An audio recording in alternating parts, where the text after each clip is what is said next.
দশম শ্রেণীর ছাত্রছাত্রীদের আন্তরিক স্বাগত জানাই আমার চ্যানেলে। এই চ্যানেলটির নাম পম্পা স্টাডি সেন্টার। আমি পম্পা দাস।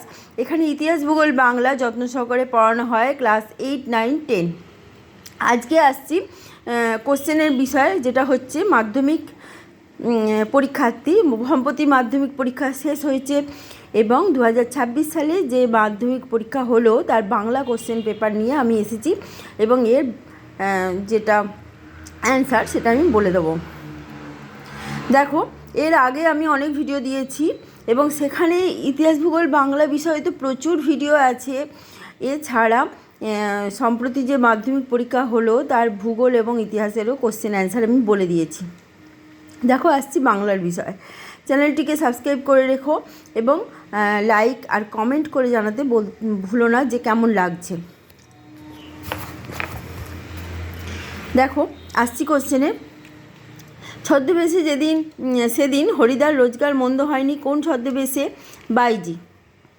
আমি বাবু ভারী ধর্মভীরু মানুষ। দ্বিতীয় কোশ্চেন এটি। ধর্মভীরু মানুষকে গিরিশ মহাপাত্র। অমৃতের মতো ছেলে পেলে ইসাবের বাবা কতজনকে পালন করতে পারেন? 21 জনকে।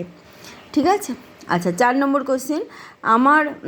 আমাদের ডান পাশে ধস, আমাদের বায়ে গিরিখাত। আসছি পরবর্তী কোশ্চেনে।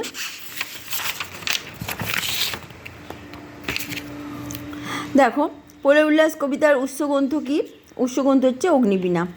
কুম্ভকর্ণের দেহ কোথায় ভূপতিত আছে? ভূপতিত আছে সিন্ধু তীরে। বৈজ্ঞানিক সাহিত্যে যত কম থাকে ততই ভালো। কি কম থাকলে ভালো হয়? অলঙ্কার। কারণ বৈজ্ঞানিক সাহিত্যে তো তোমার যদি ভাষার প্রয়োগ বেশি হয় সেখানে বুঝতে অসুবিধা হয়। নিবের কলমের মান বাঁচিয়ে রেখেছিলেন একমাত্র কে? সত্যজিৎ রায়। দেখো, খুব তাড়াতাড়ি বলছি কারণ অনেকগুলো কোশ্চেনের অ্যান্সার বলতে হবে। ভালো করে শুনে নাও। যদি তোমাদের অসুবিধা হয় তাহলে আর একবার ভিডিওটা চালিয়ে দেখে নিও। পরিভাষার উদ্দেশ্য কি হচ্ছে? অর্থ সুনির্দিষ্ট করা। রামের চেয়ে শ্যাম ভালো খেলে। এখানে রেখাঙ্কিত পদ মানে রামের চেয়ে, এটা কোন কারক? অপাদান কারক। বাক্যের কর্তাও ক্রিয়া যদি একই ধাতুর থেকে নিষ্পন্ন হয় তাহলে সেই কর্তাকে কি বলে? সমধাতুজ কর্তা। আমি এই সম্বন্ধে 50টা কোশ্চেন আমি ব্যাকরণ থেকে দিয়ে দিয়েছিলাম। সেখান থেকেই সমস্ত কোশ্চেনের অ্যান্সার এসেছে। ব্যাকরণ একটাও কোশ্চেন তার অন্যটা হয়নি, দেখে নিও। আচ্ছা, 12 দাগের কোশ্চেন, যেটা হচ্ছে যে সমাসে সাধারণ নিয়মে ব্যাসবাক্য হয় না, ব্যাসবাক্য নির্ণয় করতে গেলে অন্য পদের প্রয়োজন হয়, সেই সমাসের নাম কি? সেই সমাসের নাম নিত্য সমাস। ক্ষণস্থায়ী পদটি সমাস হলো ক্ষণকাল ব্যাপিয়া স্থায়ী ব্যাপ্তি তৎপুরুষ। দুটি সরল বাক্য যখন সংযোজক অব্যয় দ্বারা যুক্ত হয় তখন তাকে কি বলে? জটিল বাক্য। ফেলে আসা দিনগুলি আমার মনে পড়ে গেল। বাক্যটি কি বাক্য? বাক্যটি হচ্ছে সরল বাক্য। যে বাচ্য কর্মপ্রধান হয়ে ওঠে তাকে কি বলে? তাকে বলে কর্মবাচ্য। তোমার গল্প আমি ছাপিয়ে দেব, এটি কোন বাচ্যের উদাহরণ? এটি কর্তৃবাচ্যের উদাহরণ। এরপরে কোশ্চেন আসো। কি আশ্চর্য! চমকে ওঠে ভবতোষ। এখানে ভবতোষের চমকে ওঠার কারণ কি? কারণ ভবতোষ হলেন হরিদা মানে বহুরূপী গল্পের মুখ্য চরিত্র হরিদার বন্ধু।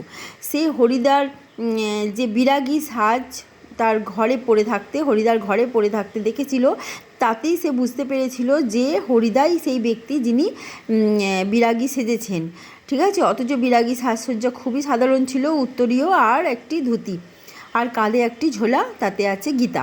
তাহলে এই সাজ নিয়ে হরিদা বিরাগী সেজেছিলেন, যেখানে তারা বিশ্বাস করতে পারছিল না, কিন্তু হরিদার সাজ হরিদার ঘরেই পড়েছিল।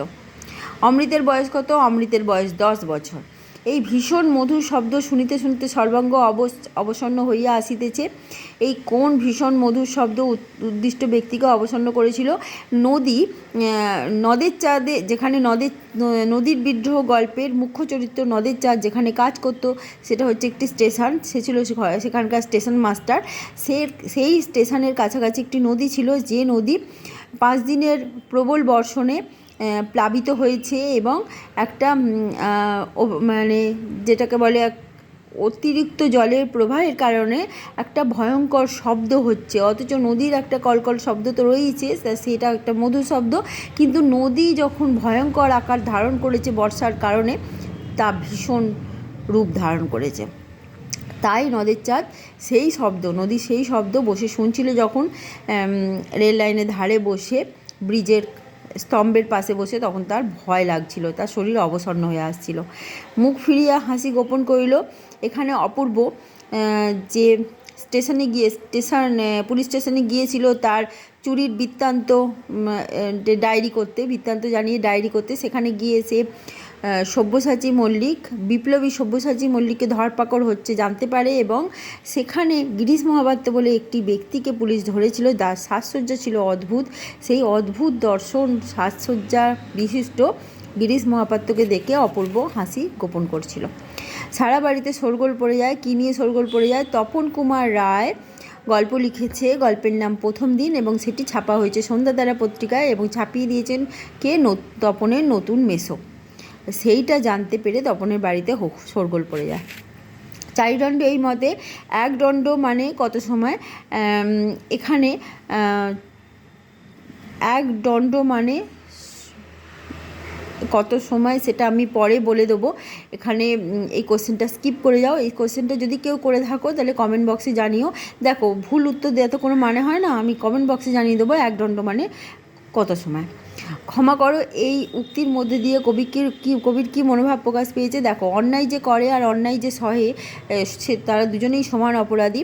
আফ্রিকার ওপর যখন ইউরোপীয় সাম্রাজ্যবাদী শক্তি মানে অত্যাচার করছিল, সেই সময় কিন্তু সেই অত্যাচারে সামিল না হয়েও, অত্যাচারী না হয়েও কিন্তু অনেক দেশবাসী আছে যারা কিন্তু তার প্রতিবাদ করেনি। কবি নিজেকে সেই মানুষদের মধ্যেই ভেবেছেন, এবং কবির অপরাধবোধ কাজ করেছে যে প্রতিবাদ করেননি, তাই তিনি ক্ষমা চেয়েছেন, ক্ষমা করো বলেছেন আফ্রিকার কাছে। প্রণামিয়া ধাত্রীর চরণে, এই ধাত্রীর পরিচয় দাও।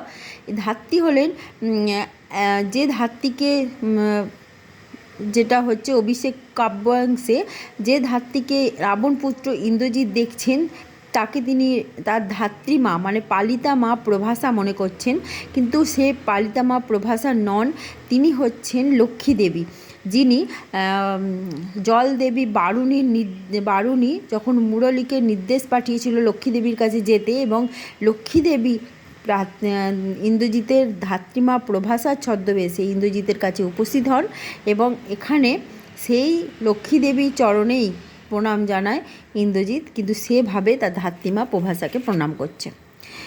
সমস্ত সমতলে আগুন ধরে গেল। আগুন ধরে যাওয়ার কারণ কি? কারণ হচ্ছে অশোকে একজন কবিতায় এটি উল্লিখিত হয়েছে। আগুন ধরার কারণ হচ্ছে রক্তের আগ্নেয় পাহাড়ের মতন ধ্বংসাত্মক রূপ নিয়ে যুদ্ধ এসেছে, এবং যুদ্ধ আসতে চারিদিক তছনছ হয়ে গেছে। সেই কারণে সমতলের মানুষও কিন্তু ভালো নেই, সমতলেও কিন্তু আগুন ধরে গেছে। আমাদের পথ নেই আর, তাহলে আমাদের কি করণীয়? পথ নেই মানে এখানে উপায় নেই। করণীয় হচ্ছে বেঁধে হাতে হাত ধরে বেঁধে থাকতে হবে। ঐক্যবদ্ধ থাকলে সমস্ত বিপদ বিঘ্ন এড়ানো যাবে। আচ্ছা, এখানে আছে তুমি সবল আমি দুর্বল, তুমি সাহসী আমি ভীরু। এখানে তুমি বলতে কবি আসলে কাকে ইঙ্গিত করেছেন? কবি কলমকে ইঙ্গিত করেছেন। কালি কলম, হারিয়ে যাওয়া কালি কলম থেকেই এটা উল্লিখিত হয়েছে। কানে কলম গুজে যিনি দুনিয়া খোঁজেন তাকে কি বলে? তাকে দার্শনিক বলে। বিজ্ঞান চর্চায় এখনও নানা রকম বাধা আছে। কোন বিষয়ে এখনও বাধা আছে? বিজ্ঞান চর্চার কিছু শব্দ প্রয়োগ করা হয় যে শব্দটির বাংলা পরিভাষা হয় না, ঠিক আছে, বাংলা পরিভাষা হয় না, সেগুলোকে ইংরাজি রূপেই কিন্তু গ্রহণ করতে হয়। সেই বাধা কিন্তু বিজ্ঞান চর্চায় এখনও রয়েছে। বিশ্ববিদ্যালয়ের পরিসভা সমিতির সঙ্গে কারা কাজ করেছিলেন? অনেক পণ্ডিতবর্গ, বিদগ্ধ মানুষেরা কাজ করেছিলেন এই পরিভাষা সমিতির সঙ্গে, যারা চেষ্টা করছিলেন যে ইংরাজি শব্দগুলোর বাংলা পরিভাষা খুঁজে বার করার।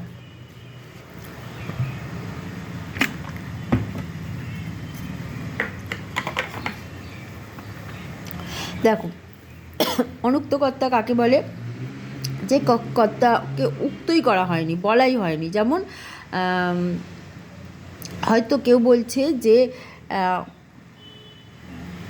কাজটি করে দেবো, মানে আমি কাজটি করে দেবো, ঠিক আছে, বলাই হচ্ছে না, আমি কথাটা বলাই হচ্ছে না, সেখানে কথাটা হচ্ছে অনুক্তকর্তা। যদি তাকে উক্ত করা না হয়, সেই হচ্ছে অনুক্তকর্তা।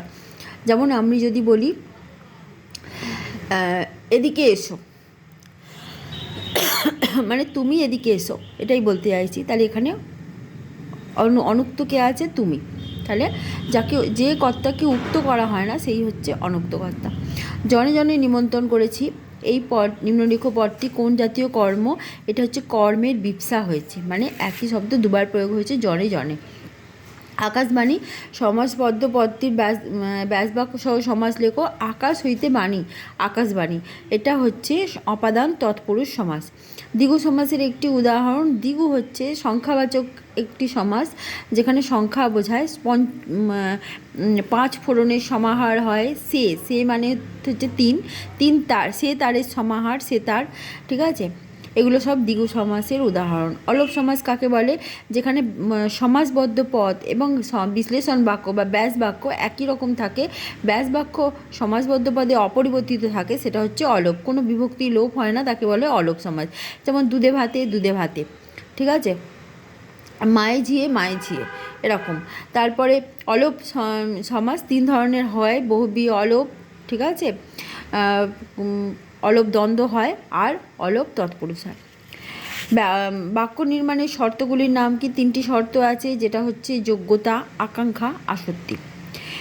হয় বাংলা পড়ো, নয় ইংরাজি পড়ো। যৌগিক বাক্যে পরিবর্তন করতে বলা হয়েছে, বাংলা পড়ো নতুবা ইংরাজি পড়ো। আবেগসূচক বাক্যের একটি উদাহরণ দাও। ইস কি তেতো, বা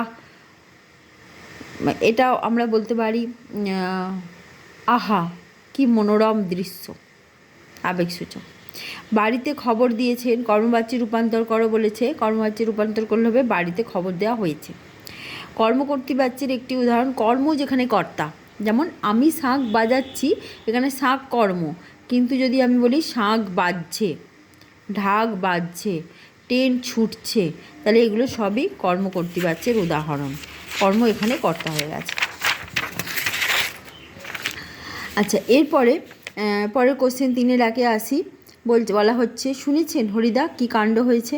একথা কারা একথা বলেছে? হরিদার বন্ধুরা একথা বলেছেন। কাণ্ডটা কী ছিল? কাণ্ডটা ছিল জগদীশবাবুর বাড়িতে এক সন্ন্যাসী এসেছেন, তিনি হিমালয়ে থাকতেন এবং জগদীশবাবুর বাড়িতে এসেছেন, আতিথেয়তা গ্রহণ করেছেন। তিনি বছরে একটি করে হরিতকি খান এবং তার বয়স হচ্ছে 1000 বছর। এটি খুবই অবিশ্বাস্য ঘটনা। একটু মমতাবোধ করিল বটে। মমতা কিসের প্রতি, কার মমতাবোধ? নদের চাঁদ, মানে নদীর বিদ্রোহ গল্পের উল্লিখিত প্রধান চরিত্র নদের চাঁদ একটু মমতাবোধ করিল তার লেখা চিঠিগুলোর প্রতি। চিঠিগুলো সে লিখেছিল তার স্ত্রীকে, যখন সে বাড়ি যায়নি, স্টেশন মাস্টারের সে কর্তব্য পালন করছে, তখন বাড়ি যেতে পারেনি, তার স্ত্রীর প্রতি চিঠিগুলো লিখেছিল। সেই চিঠিগুলো সে নদীর জলেতে ছিঁড়ে ছিঁড়ে ফেলে দিচ্ছিল, তাই চিঠিগুলোর প্রতি তার একটু মমতাবোধ হয়েছিল। আচ্ছা, যে কোনো একটি প্রশ্নের উত্তর দিতে বলা হয়েছে। এখানে হাসিবে মেঘবাহন, মেঘবাহন হচ্ছে ইন্দ্রজিৎ, স্বর্গের দেবরাজ ইন্দ্রকে মেঘবাহন বলা হয়। তিনি হাসবেন কেন? কারণ তিনি তাকে হারিয়ে রাবণ পুত্র ইন্দ্রজিৎ খেতাব বা নাম অর্জন করেছেন, তা তিনি তো হাসবেন, তিনি অবশ্যই হাসবেন। কারণ যদি এই ইন্দ্রজিৎ থাকতে, তার পিতা যদি রাম লক্ষ্মণের সঙ্গে যুদ্ধ করতে যান, তাহলে অবশ্যই দেবরাজ ইন্দ্র হাসবেন। আসছে নবীন, জীবনহারা অসুন্দরের করতে ছেদন। উদ্ধৃতির তাৎপর্য এখানে ব্যাখ্যা করতে বলা হয়েছে। দেখো, নবীন যখন আসে, নতুন যখন আসে, তখন কিন্তু পুরাতনকে কিন্তু সংশোধন, পরিমার্জন এবং যেটাকে বলা হচ্ছে পরিবর্তন করতে আসে, ঠিক আছে। যেখানে জীবনহারা অসুন্দর রয়েছে, তাকে কিন্তু ছেদন করতেই আসে। তবেই সে নবীন, তবেই সে আধুনিক, তবেই সে নতুন কিছু নিয়ে আসছে, ঠিক আছে। যে জীবন হারিয়ে ফেলেছে সেই অসুন্দর কিন্তু চলে যায় আর নতুন তার রাজত্ব স্থাপন করে। এখানেই প্রলয় উল্লাস কবিতাতে এই উদ্ধৃতিটি আছে এবং সেখানে এই রকমই কথা বলা হয়েছে। উদাহরণস্বরূপ আমরা বলতে পারি, যেমন আমরা দেখি গাছের পুরাতন পাতা ঝরে যায় এবং নতুন পাতা গজায়, নতুন পাতা গজানোর পরে কিন্তু গাছের যে পুরাতন পাতাগুলো সেগুলো কিন্তু আর থাকে না। আচ্ছা, তার চেয়ে দুঃখের কিছু নেই, তার চেয়ে অপমানের। দেখো, এটা 150 শব্দের মধ্যে বলা হয়েছে, একটি প্রশ্নের উত্তর দিতে বলা হয়েছে। কার এমন দুঃখ অপমানের কথা বোধ হয়েছিল? এখানে জ্ঞানচক্ষু আশাপূর্ণা দেবী রচিত জ্ঞানচক্ষু গল্পের প্রধান চরিত্র তপনের কথা বলা হয়েছে, তারই দুঃখ অপমানের কথা বলা হয়েছে। তার এই দুঃখ অপমানের কারণ কি খুবই সংক্ষেপে আমি বলে দিচ্ছি, যাই বলা হয়ে যাক না কেন আগের কথা একটু বলতে হবে।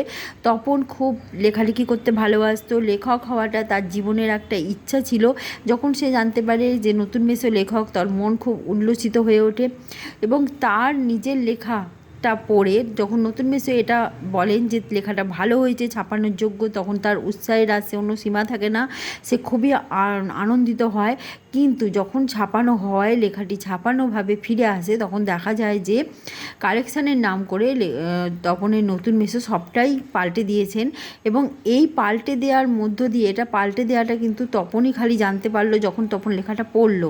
সকলের অনুরোধে তপন পড়তে শুরু করলো, তখনই সে বুঝতে পারলো তার লেখা সৃষ্টকর্ম, লেখাটা মানে তার সৃষ্টকর্ম সে হারিয়ে ফেলেছে। স্টোজটা তার সৃষ্টকর্মকে হারিয়ে ফেলে যেমন করে কেঁদে ফেলে, কেঁদে আকুল হয়ে যায়, তখন তেমনই কাজ ছিল, যেন মা সন্তানকে হারিয়ে ফেলেছে, সন্তান হারা মায়ের মতন। ঠিক আছে, আরও সুন্দর করে লিখবে এটাকে। আচ্ছা, এই জানোয়ারটাকে ওয়াচ করবার দরকার নেই। জানোয়ার বলতে কাকে বলা হয়েছে? Political suspected Sabyasachi Mallick. যখন গিরিশ মহাপাত্রকে এটা মনে করা হচ্ছে যে গিরিশ মহাপাত্রই হচ্ছে সব্যসাচী মল্লিক এবং তাকে ধরপাকড় চলছে, তাকে তল্লাশি চলছে, সেই সময় তার অদ্ভুত সাজসজ্জা দেখে এরকম মন্তব্য করা হয়েছে। কারণ তার অদ্ভুত সাজসজ্জা, বইতে দেখবে যে গল্পের বইটাতেই, যে পথের দাবি গল্পের বইটাতেই সেকেন্ড প্যারাগ্রাফটাতে এটাই বলা হয়েছে যে গিরিশ মহাপাত্র কেমন অদ্ভুত সাজসজ্জা গ্রহণ করেছিল। আমি এখানে আর ডিটেলে বলছি না, কারণ অনেক বড় হয়ে যাবে ভিডিও। আচ্ছা, অস্ত্র ফেলো, অস্ত্র রাখো পায়ে। কবি অস্ত্র ফেলে রাখতে বলেছেন কেন? কারণ অস্ত্র মানুষকে কখনো কোনো সুখ শান্তি দিতে পারে না। অস্ত্র মানেই একটা খুন, হত্যা, রাহাজানি, জখম, যুদ্ধ সমস্ত কিছুকেই বোঝায়। অস্ত্রের মাধ্যমে হিংসার প্রদর্শন হয়, সেই জন্য অস্ত্র কবি ফেলে রাখতে বলেছেন। আর একজন অস্ত্র দিয়ে আঘাত করলে বিপরীতে অন্য যাকে আঘাত করা হয়েছে সেও অস্ত্র দিয়ে আঘাত করবে, এই আঘাত আর প্রত্যাঘাত চলতেই থাকবে, সুতরাং এর কোনো সমাপ্তি নেই, তাই অস্ত্র ফেলে রাখতে বলেছেন। আচ্ছা, অস্ত্র পায়ে রাখার তাৎপর্য হচ্ছে অস্ত্রকে পায়ে ফেলে দেয়া, অস্ত্রকে ত্যাগ করা। ঠিক আছে, এবং অস্ত্র ত্যাগ করতে পারলে হিংসা ত্যাগ হবে, হিংসা ত্যাগ করলে মানুষের জীবনে শান্তি আসবে এবং মানুষদের মন আরও বেশি যাকে বলে আরও আনন্দিত হয়ে উঠবে এবং একে অপরের প্রতি সৌহার্দ্যের বন্ধনে আবদ্ধ হতে পারবে। সেজন্য অস্ত্র দিয়ে কিন্তু কোনো ভালো কাজ হয় না। ঠিক আছে, সেই জন্য কবি অস্ত্র ত্যাগ করতে বলেছেন। আচ্ছা, সে জানতো না আমি আর ফিরে আসবো না। এখানে বক্তা হচ্ছেন রাজকর্তব্যের ডাকে চলে যাওয়া রাজ সৈনিক হতে পারে, কিন্তু এখানে অসুখী একজন গল্পের কথক, তিনিই বলেছেন, তিনি তার প্রিয়তমা, তার স্ত্রীকে যখন দরজায় দাঁড় করিয়ে রেখে চলে যাচ্ছেন, তখন স্ত্রী ওখানেই দাঁড়িয়ে আছেন দরজায়, যতক্ষণ তাকে দেখতে পাওয়া যায় ততক্ষণ দেখছেন। এখানে বক্তা হচ্ছেন অসুখী একজন গল্পের কথক। সে বলতে কাকে বোঝানো হয়েছে? সে বলতে ওই অসুখী একজন কবিতার কথকের স্ত্রী বা প্রিয়তমাকে বোঝানো হয়েছে।